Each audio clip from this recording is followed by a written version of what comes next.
اللہ اللہ اللہ اللہ۔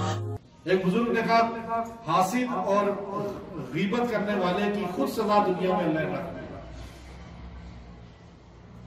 پیر میرے علی شاہ صاحب رحمۃ اللہ علیہ گولڑوی ولی قابل تھے، کہنے لگے میں اپنے مرشد سیال شریف والے کے مرشد تھے، تو سیال شریف والوں کو ملنے کے لیے گیا، تو میں نے یہ بچے تھے اس وقت نوجوانی میں گئے اپنے مرشد کو ملنے، تو سیال شریف والے حضرت جو بڑے تھے انہوں نے پیر میرے علی شاہ صاحب رحمۃ اللہ علیہ کو واپسی پہ دعا دیتے ہوئے فرمایا سائیں محسود تھی میں۔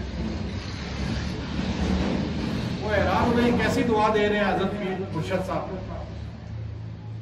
شالہ محسود تھی میں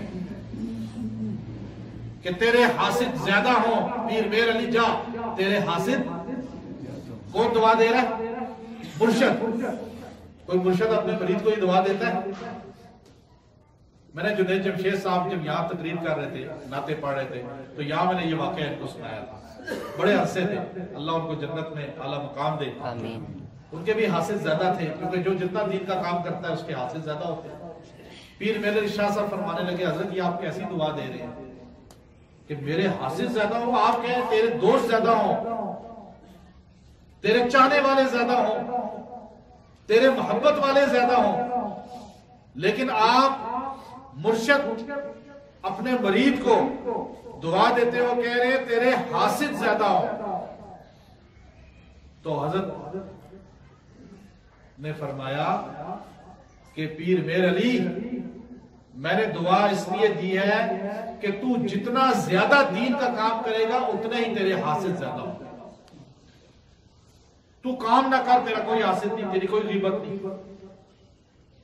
تو آج اللہ والوں کے حاسد زیادہ ہیں، ہر دین کے کام کرنے والوں کے حاسد زیادہ ہیں، کیونکہ جو جتنا کام کرتا ہے، ایک آدمی بیچارہ گلی میں کام کر رہا ہے، اس کے کیا حاسد ہوگا؟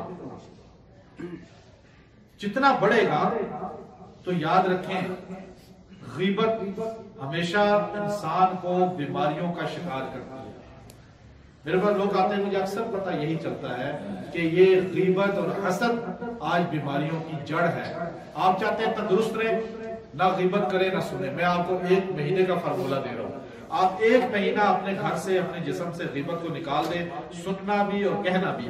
آپ 1 مہینے کے بعد اپنے آپ کو دیکھیں گے تر و توانا ہو جائے۔